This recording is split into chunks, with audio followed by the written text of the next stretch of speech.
In sports, the scoreboard doesn't tell the full story, but Netflix does. Stories about dads who happen to be world-class quarterbacks and a battle for the heart, soul, and direction of the multi-billion-dollar business of F1. Whether you're a diehard fan or you're brand new, Netflix has the stories for every type of fan. You can watch these incredible sports stories like Quarterback, F1 Drive to Survive, Untold, and many more now on Netflix. Hello and welcome to a new podcast, The Paddock and the Pavilion with Stephen Wallace. In each show, Stephen will interview someone connected to the world of horse racing or cricket. Hello and welcome to The Paddock and the Pavilion. Snow is on the way in the UK this weekend, but today's guest, Josh Poysden, is already practicing for the new cricket season at Headingley's indoor school. The Yorkshire leg spinner spoke to me about his preparations for the new season, meeting his idol Shane Warne, and how his life and career changed in July 2019. He also has a racing connection and is a fellow podcaster. It's interesting to note now after 6 months where some of our listeners come from. And we have a large following in Citrus Heights in California. It would be great to hear from you, so direct message me via the Twitter or Facebook page, and I'll give you a mention on a future show. Enjoy today's podcast. Hello, Josh. Welcome to the Paddock and the Pavilion. Thanks for having me, Stephen. Well, thank you very much for being on the programme. How are nets going at Headingley? Yeah, they're good. It's obviously a little bit different to training in more normal times. So we're kind of in smaller bubbles. So we're in the last kind of training block, we're split into groups of 4, which is different. Like we haven't done any nets yet where, you bowl at batters. It's more just bowling by yourself or like batting against the machine or against one of the coaches on the sidearm. But hopefully now in this next block leading into the season, we'll do a bit more kind of normal training where you're bowling at batters and stuff. But I would guess we're probably going to stay in the bubbles just to mitigate any risk. So are you trying at the moment to smooth your action out, things like that? Yeah, I don't. I'm not someone who massively obsesses over technique. I think I've got kind of like stuff I'll always be working on that, kind of that technique repairing to kind of make sure my action's where it needs to be. But I won't, even not bowling at batters, I'd still be giving myself little challenges, how many times can I hit my target or, making sure my variations are coming out how they should. And one of the really good things about the bubble I'm in is I'm with Adil Rashid, who's got a little bit of time in the country at the moment as he prepares for the India white ball series that's coming up. So I really made sure when I knew he was going to be around that I'd harass the coaches to make sure we're in the same group. So we've been bowling together, which has been great. Having the chance to pick his brains has been awesome, as it has throughout my whole time at Yorkshire, really. Oh, that's good to be learning off him, isn't it? Yeah. So are you going to be going out to a big tent at some point? I'm not 100% sure what the plans are at the moment. I know at one point we were still looking to go overseas like you probably would in the normal year. But I think now that's just probably quite unrealistic for that to happen. So whether it's just trying the outside, probably play a few warm-up games in March leading into that first championship game in April. But yeah, I don't know if they're going to go on the tent route or not. When I was at Warwickshire with that one year, but yeah, I'm not really sure. I guess like most counties, they're not really sure what to do at the moment, just trying to work out what the best option is. Well, we're certainly in very strange times at the moment, and I've been looking online about this Talk to Teammates initiative by the PCA. What have you thought of that development?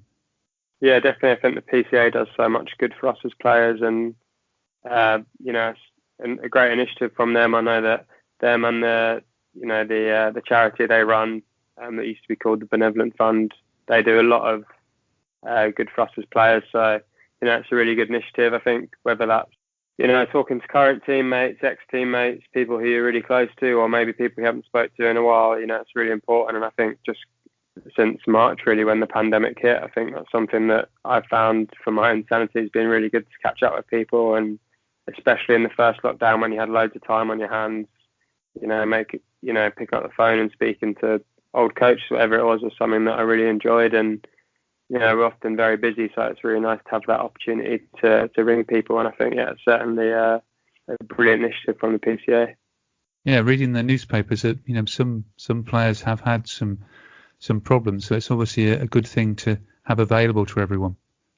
Yeah, definitely. You see, I think they released some stats, didn't they, about how many players have accessed the confidential helpline they provide, and it's quite a high number, as you'd probably expect in a year like we just had. So yeah, it's mental health is something that's really important in the whole world, but in cricket in particular, there's been a lot of statistics done about the number of mental health issues that we have. So checking on teammates and making sure everyone's okay and just communicating as best we can is something that's crucial. Well, let's start with your cricketing career. How did you first get into cricket? Was it family, friends, school?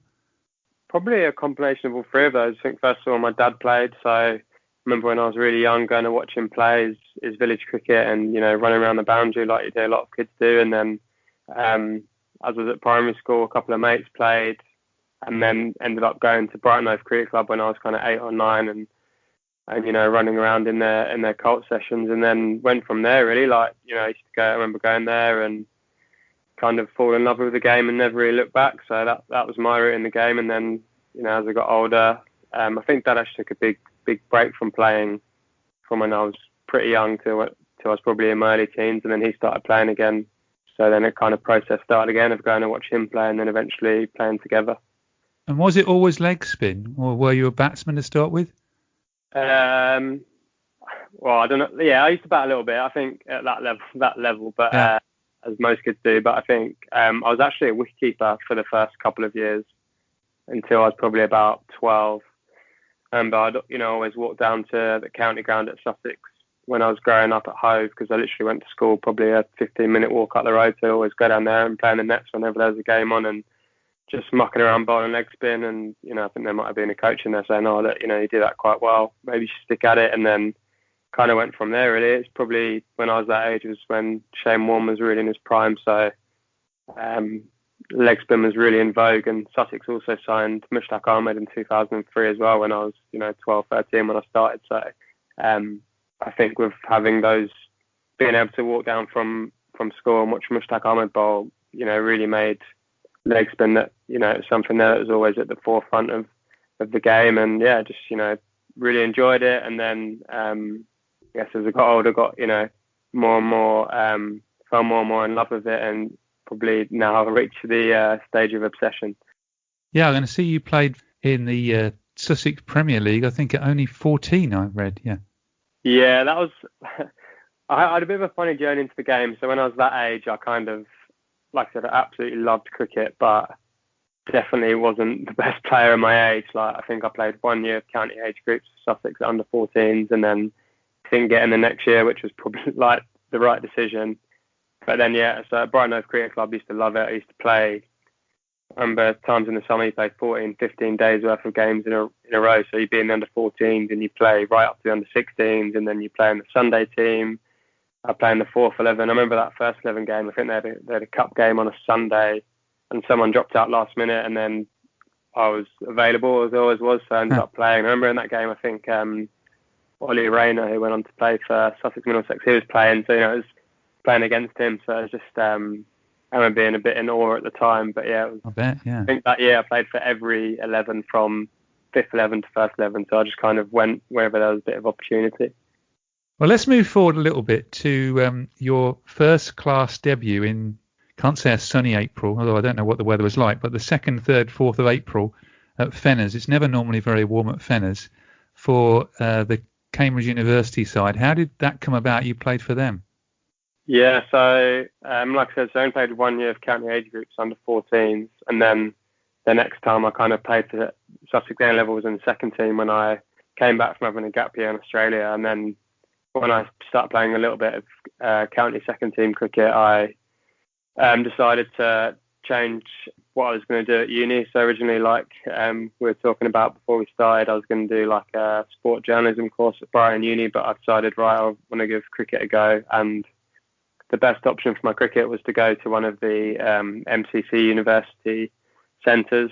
So we actually had a strength and conditioning coach at Sussex who had just finished at Anglia Ruskin, which is where I ended up going and playing for the Cambridge MCCU team. So yeah, I went there, Chris Scott was our coach. I don't know if you've come across in Cambridgeshire. But then he, so that game we were playing Essex, and we actually played free spinners because there was two other lads. So Zafar Ansari went on to play for England, and Paul Best, who I played with at Warwickshire. They were both in the side as well. So probably not the wise decision to play free spinners in, like you said, on April the 2nd. But that was, I remember at the time being absolutely chuffed to just think, oh, whatever happens now, I'm a first class cricketer, even though it wasn't a uni game. But that was a really special achievement for me. And Essex had a strong side that day. I mean, Alistair Cook was playing, Ravi Bopara, James Foster. And Alistair Cook got 100 in the second innings. He did, I remember. You got your first wicket, Mark Bettini, in the second innings. Yeah, I remember that, LBW. I think he just missed a straight one, basically. But like I said, mum and dad came up, one of my best mates, and it was just, it was a really nice occasion for all of us. I remember, I think Paul Grayson was coaching Essex. He's now at Yorkshire. Chris Wright played in that game, I think, for Essex, who became a really good mate and teammate at Warwickshire. So it's funny now looking back on that game. Yeah, what was interesting about the game, and myself, with a bit of research, you mentioned one of them, Zafar Ansari, who played for England. It was his first-class debut. Reece Topley, who's also played international cricket, it was his first-class debut as well. So not what you necessarily expect in a game at Fenners in April. Yeah, definitely. And so you played a few more games for the university, and you played against Kevin Peterson, David Milan. And then I noticed another game the year after when you played Essex, when they scored over 500 in about 88 overs, and you had some tasty figures of 11 overs. Sorry about this, 96. But 96, yeah. Thought I'd get that one in. But as you said, you played for various second 11s, and then you joined Warwickshire in 2014. How did that come about? So like I said, at uni I did okay in my performances. Like I said, there with the Essex game, there was ups and downs, as you probably would expect in a young leg spinner. But I think one thing I did do was I really tried to use the opportunity to get better. So worked really hard and, always trying to learn. And I think I did each year. I got a little bit better. And then by my last year, I remember being on our coach Chris Scott's case because I saw that the Unicorns were doing trials, and I don't know if you remember the Unicorns, but they played in the county Pro 40 competition, and it was supposed to be made up of the best kind of non-contracted players. So I said, would you mind putting me forward for a trial? And he said, yeah, no worries. So I trialled and then did well in the trials and ended up playing for them. And I actually had a bit of a funny season. I played the first couple of games. Again, from my ups and downs, my debut in particular was a bit of a crazy game at Taunton. I remember Marcus Scottick properly got hold of me, and then missed pretty much the whole of that season because I broke my finger really bad. But I came back for the last couple of games, and in those games I did really well, which was great for me because I proved to myself that I could do it at county first team level. But also I think that it opened up a few doors and in terms of trialling, and kind of alerted me to a few counties. So that was when Warwickshire came in, and I ended up trialling for them in one second team game end of that season, really. So that was kind of my path into county cricket. Yeah, well, leading on to what you just said about the Warwickshire, you made your debut in a 50-over game at Lord's, and you'd mentioned the Unicorns, and I noticed when you played for the Unicorns against Middlesex, you got Owen Morgan out, and then in your debut List A game for Warwickshire, you got him out again. Just wondered whether he was your bunny. Definitely wouldn't call him a bunny, but I remember I got him out exactly the same way. He was trying to reverse sweep me in both games.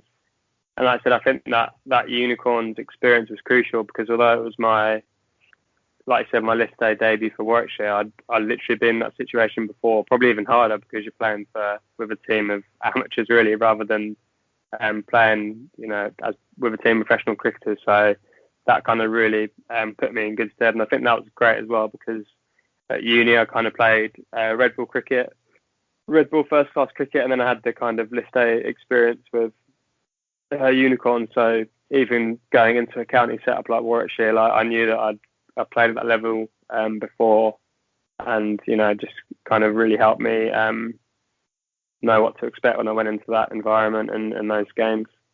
And then the following year, you made your county championship debut for Warwickshire against Sussex, of all teams. That must have been a tough debut as well, looking at the fact that Sussex scored 600 and you bowled 40 overs. Yeah, well, I think there was 12 wickets in 4 days in the game, so pretty. Like, ever since then, I haven't seen a game similar to that, so it's certainly a hard game to make your debut in. But I think it's funny, like, I think we had Jeetan Patel at Warwickshire, who's an amazing spinner and amazing for me to learn off over the years, and even now I still speak to him a lot. And then I was starting to play a little bit more and do well on the white ball stuff, so I think they wanted to play on a spinning wicket, and it just turned out to it spun a little bit on the first day, and then it kind of flattened out. So yeah, it was a very very flat wicket and a very interesting 4 days, particularly when we were batting as well. You know, I think they had a T20 or something the next day, so they were kind of getting the physio onto field. Like Ben Brown was bowling left arm spin. You know, it was a pretty funny situation. But you then became a regular in the T20 side at Warwickshire. Is that the format you prefer, or were opportunities in the red ball game less because of, as you say, Jeetan Patel being at Warwickshire? Yeah, I think I enjoy all formats. I think up until a couple of years ago, I probably played equal amounts of each format, you know, and had equal success in each format. Like if you looked at my stats, but you know, I just think that T20 cricket and white ball cricket sets up better for a leg spinner. I think it's, you know, red ball cricket's a lot more of a challenge, but that's not to say that it's not something that I really enjoy and I've done well at before, and I think I can still offer a lot in that department. So yeah, you know, I'd say pretty equal, but yeah, I think particularly over the last couple of years, T20 is what I've predominantly played. And yeah, I just think you only have to look around the world to see the amount of wrist spinners that do well in T20 cricket. You know, we can spin it both ways. You know, we have lots of variation. So, you know, maybe batters coming at you and the fielders out, which, I think just lends itself a bit better to wrist spin rather than, you know, having men around the bat and just having to really control things, particularly in England where, we'll say Headingley, for example, you know, where does quite a bit for the seamers, and especially at Yorkshire, our big strength is having, you know, an amazing seam attack. So a lot of the time the spinner's job is, is to kind of restrict the rate and just give the seamers a bit of a rest. You know, it's very different to first class cricket in other parts of the world. So yeah, so I just think it's wrist spin. Yeah, it's just probably, I'm babbling a bit, but it definitely lends itself a bit better to T20 cricket. And in 2016, you also, in the List A, in the 50 over competition, you played in the quarter-final and semi-final for Warwickshire, but you missed out of playing in the final. That must have been a disappointment. Yeah, yes and no. I think just because of having Jeets at Warwickshire, I was always very, very in and out. And so I think I played maybe the first or second group game and then didn't play against the quarter-final.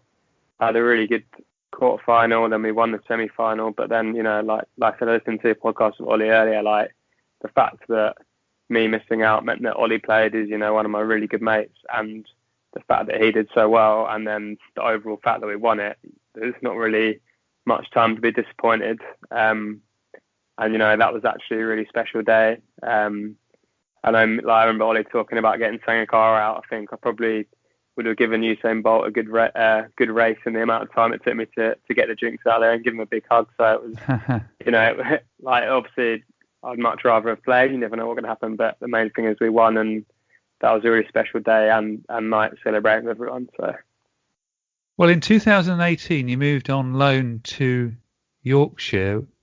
Was that because of the lack of opportunities more than anything else? I guess that is probably a simple answer. I think, you know, we had Jeets at Warwickshire who was amazing, and like I said, learned a lot from, but I was always just really in and out. So when Yorkshire came in, you know, I was in the last year of my contract at Warwickshire, and they came in with, you know, the chance to play a bit more cricket, and for a longer contract, you know, and, you know, to move to such a big club, it wasn't really something I had to think twice about. And you became a regular there in in the 50 over side in 2019 up until July, when you were just lobbing a few balls down to England player Dominic Bess, and then, well, you can take the story from there. Tell the listeners what happened. Yeah, so that was my first full season at Yorkshire. Like I said, played every 50 over game, which was great, and then we just got into T20 and played the first game. So, looking forward to having a really good opportunity to play some regular cricket. And then, like you said, just giving throwdowns to Bessie, doing a bit of extra batting practice at the end, and he just kind of, completely by accident, just whacked one straight back at me and just basically couldn't get out of the way of it and hit me in the side of the head. So wasn't ideal. I think at the time I was obviously very shocked, and everyone around me was probably in more shock than me, just because it was a pretty nasty incident. But I kind of felt okay for the next couple of hours. But, like we have in cricket, there's really strong concussion protocols. So ended up doing a concussion test with our physio, and, he said it wasn't quite there to pass it just because I had a few symptoms of concussion. So we actually had the Roses game was maybe 2 or 3 days later. So I was, really keen to pass the concussion test. And so I don't know if I was putting on a brave face or what, but as soon as I knew that I'd failed the concussion test and I was going to be out for a period of time, I just started feeling not great. Threw up, came home, basically went straight to bed. I'm lucky that I live with our strength conditioning coach, so he could keep an eye on me. And then I think when I threw up an hour or so later, that was a real kind of red flag for something more serious maybe happening.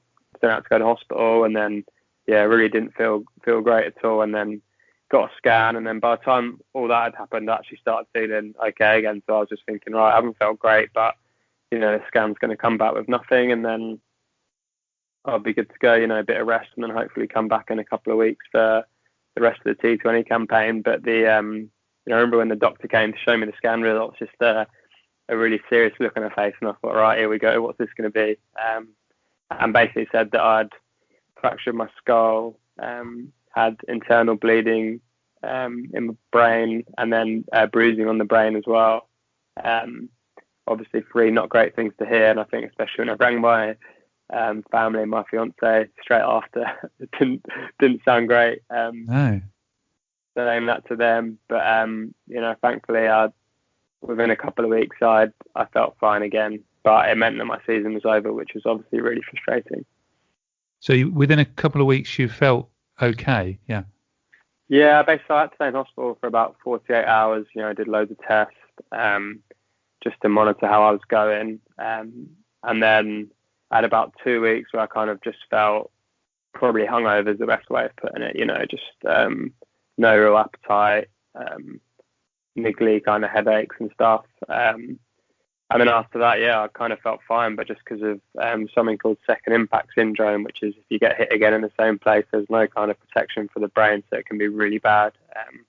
That meant that my season was done. And, looking back now, it's quite funny. I remember just lying there in hospital thinking, like, when the specialist told me that my season was done, just thinking, what am I going to do here? And I thought, well, I asked the surgeon if I could play golf, and he said, yeah, of course, like, as long as you wear protection, which I thought was a bit of a funny thing to say. So I said, what do you mean wear protection? He's like, yeah, just wear your cricket helmet when you're playing golf, like, you'll be fine. And I'm thinking, like, I can't wear my cricket helmet. So I spent the next couple of hours researching, and he basically agreed that I could play golf if I wore like a kind of builder's bump cap. So a bit of a crazy incident, but thankfully I was okay, and I think it actually could have been a lot worse. So just glad that I made a full recovery. Yeah, wearing a cricket helmet playing golf would be interesting. But does it? There's been things in the press make you think that in some of the T20, T10, or even T50 over games that we could see bowlers wearing some sort of skin type helmets as well? Yeah, certainly after it happened, a lot of people asked me if if that was something I was going to look into, or whatever. But the fact that I was just kind of lobbing up off spinners probably made it a bit easier to return to the game. If I was bowling in a game and it got whacked back at me, maybe it'd be different. But the fact that I was just kind of lobbing them up for Bessie to hit meant that I never really had any mental baggage, I guess, when I came back. Like, and I think when I came back, one of the first sessions I did just by chance was like a short ball session on the machine, and I'm feeling completely fine. So knowing in my head that I was going to be okay. But yeah, I know, like, one of my teammates, Ben Code, has looked into getting helmets made for bowlers, and I spent some time in New Zealand last winter, and one of the bowlers for Canterbury, like their state team, where I was playing club cricket in Christchurch, he bowled in a kind of hockey mask. So, I've seen people do it, but for me, like, I guess if a product came on the market, you'd have to think about it, but I'm pretty content not wearing protection at the moment, because although, you have seen it happen in other cases, say, for example, like Luke Fletcher, what happened at Edgbaston, like, I was there that night, and Sam Haynes, one of my really close mates, like, and it was just a scary incident for everyone involved, but it is a freak accident, so you obviously never know what's going to happen. But yeah, I guess you have to think about it if the product did become available. Well, you got back playing again for Yorkshire last season, obviously a strange season last year, but I wanted to go back a bit because you've also played in a test match back in 2015. Played in loose saying, yeah. Well, it's all good publicity, isn't it, for a podcast to say you've got someone who's played in a test match. And this is the third test against Australia in 2015, which England won by 8 wickets. And you also got a catch, because you got a catch off Moeen Ali's bowling, getting out Mitchell Starc on the 31st of July. You were the Gary Pratt of 2015. How much notice did you get? And were you 12th man that day anyway? It'd been brewing for a while, but it didn't really play out how I thought. So, like I said, that was the same year that I made my county championship debut for Warwickshire, and that was my first full season as a professional. So I was absolutely loving life. I was playing pretty much every T20 for Warwickshire, and bowling pretty well. So everything was going great. And I said to Dougie Brown, who was our coach at Warwickshire, with the test match coming up at Edgbaston, is there any chance that you could kind of set up me meeting Shane Warne? Because like I said earlier with Adil Rashid or any spinners, like I really enjoy. Not only do I enjoy picking the brains of other spinners, but I think for me it's like a really crucial part of learning is speaking to other spinners. And Shane Warne was my hero growing up, so if the chance came to meet him, I was always going to take it. So I said, right, can we sort it out? And he said, yeah, right. He said, you do 12th man for the test match. And I felt okay, but I'm probably not wasn't one of the best fielders at Warwickshire. So the plan was kind of me to go there and just run the drinks, but never have to field. And so I remember day one, I wasn't actually there because we played a one-day game at Chelmsford. So I think that was a day-night game. So I finished at 10, driving all the way back to Birmingham. Next day did 12th man, but didn't meet Shane Warne, didn't field. But then it was sorted the next morning you're going to meet Shane Warne. So I went to nets at whatever it was, 9 o'clock, met him. And that was amazing, to have the chance to, meet my hero really. And he was so generous with his time. I don't know if you remember, they have the Sky Zone or the Ashes Zone, whatever they have. Oh, yes, and, yeah. He was actually doing a masterclass, so he was bowling at Ponting and Healy was keeping. And I kind of got there a little bit early, so I was bowling in tandem with Warne at Ponting, which was a pretty surreal experience, with Healy behind the stumps as well. And then, just got a really good chance to pick his brains. And then I based on my fielding warm-up before that with the England fielding coach, and they started doing the masterclass, and I thought, all right, I'm going to hang around and get a photo of him because, this is a real once-in-a-lifetime opportunity for me. So I'm there hanging around, and the fielding coach comes running over and says, Josh, what are you doing? Like, you're fielding. And I just, struggling to process the information. But basically, Jimmy Anderson had got injured the day before, and I think there was at least 2 lads ahead of me who was supposed to field. But one lad was Andy Hamid, my old teammate, who is actually Scottish, and they found out he was Scottish, and they said, oh, you can't field, we don't want Aussies kicking up a stink. And then my other Warwickshire teammate, Tom Lewis, I think he got in the hammy or something. So then, next thing I know, actually, I still got the photo of Warne. You can see on my face that I look a bit rattled. And then so next thing I know, I'm running. Obviously, the ground's absolutely rammed because it's 10 minutes before going out. So, you know, security's helping me through, you know, telling me to get out of the way, get to the change room. My teammates got my kit, and then literally next thing I know, I'm walking down the steps and Jerusalem's playing, and I'm just thinking, what is going on here? And yeah, it was just like Jimmy Anderson was properly injured, so he wasn't even on the pitch. So I probably still did for about an hour and a half or so, maybe 2 hours. But yeah, just a crazy experience. I spent a lot of time in Australia playing grade cricket, so knowing that all my mates in not only England but Australia would be watching. It was quite a nerve-wracking experience. So where was the catch? Where did Mitchell Starc hit the ball to? So I was fielding it like kind of cover, sitting a little bit, but yeah, it was just funny. And like, you know, even my Warwickshire teammates, like I said, you know, wasn't one of the best fielders in the squad, so I knew a lot of them would be questioning what I was doing out there, as probably a lot of county cricketers were. I know actually the week before I'd had a bit of a complete fielding blunder with my old captain Varun Chopra. We kind of left it for each other in a TV game. So yeah, it was just a funny situation. And Stuart Broad actually said to me after, he's like, yeah, I remember watching that last week and thinking kind of, you know, what are you doing out here? So yeah, it was definitely an interesting experience. Oh, at least you can say you got a catch in a test match. That's something to say. But just talking about lockdown, I didn't mention at the beginning, but you're the first person I think I've interviewed that's set up their own podcast. And on your first show, you said that every man and his dog had been setting up a podcast. So perhaps I'm the dog here. But why did you start the podcast, and how has it gone? I think I'm one, like, I always like to keep busy first of all. So when lockdown hit, you know, I was thinking, right, what can I do to be productive with my time?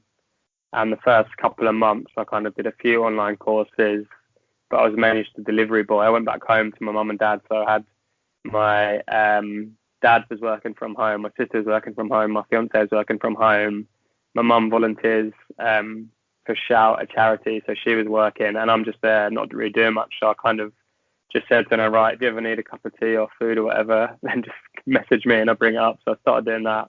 And then as it went on, you know, I thought, right, maybe I can do something else a bit more productive. And I'd thought about setting up a podcast because I really enjoy podcasts. But I just thought, no, you know, there's no chance I'm going to know how to do that or have the time to do it. And I started kind of mucking around with it and thought, right, I think I could actually do this.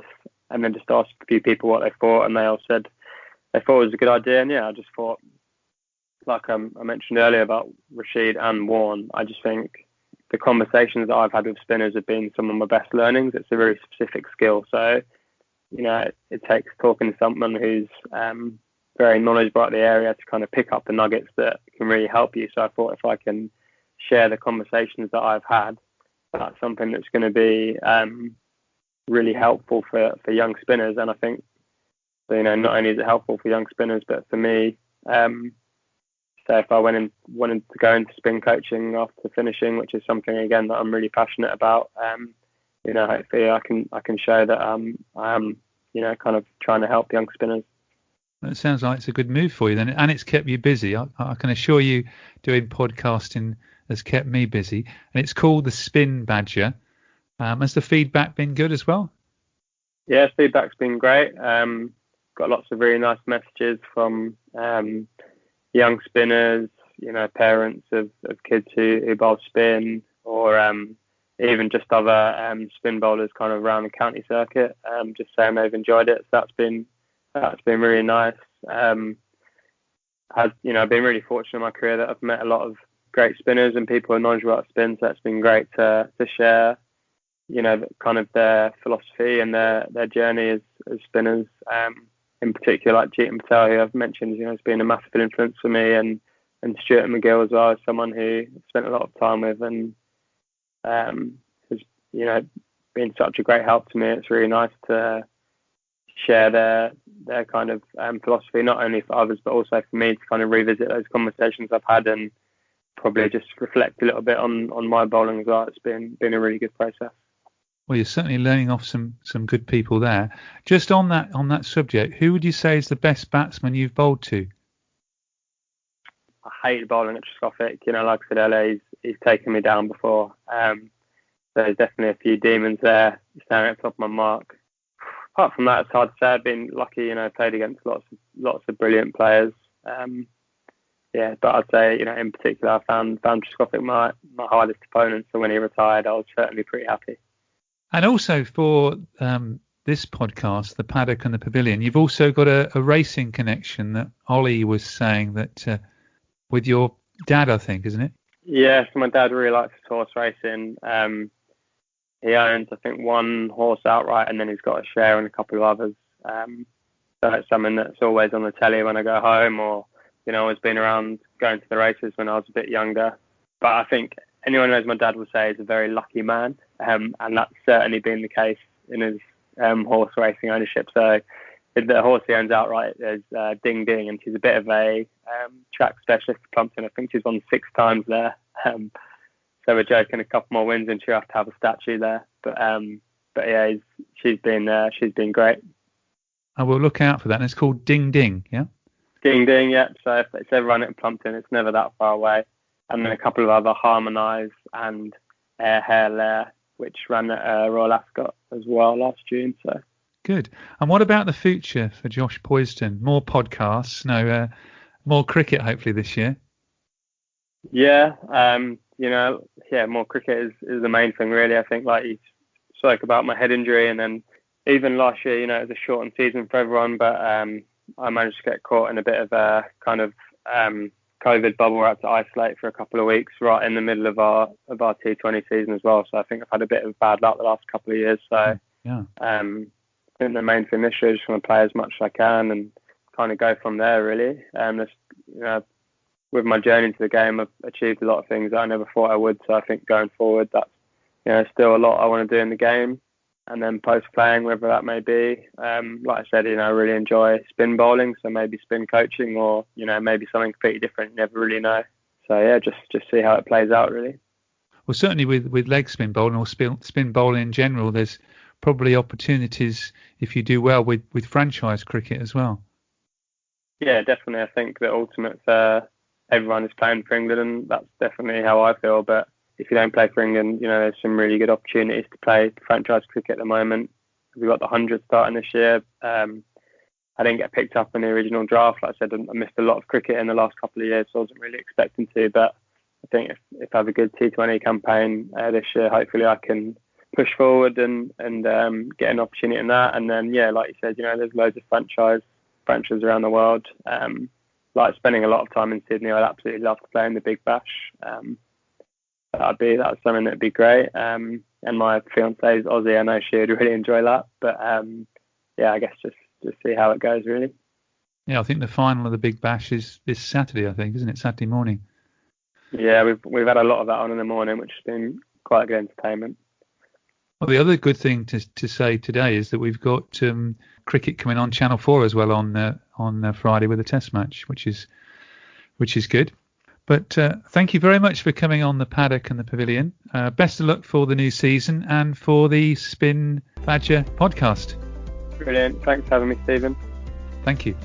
Thank you for listening to the Paddock and the Pavilion. You can download the show on Apple Podcasts, SoundCloud, Stitcher and Spotify. Follow us on Twitter and Facebook at The Pad and Pav.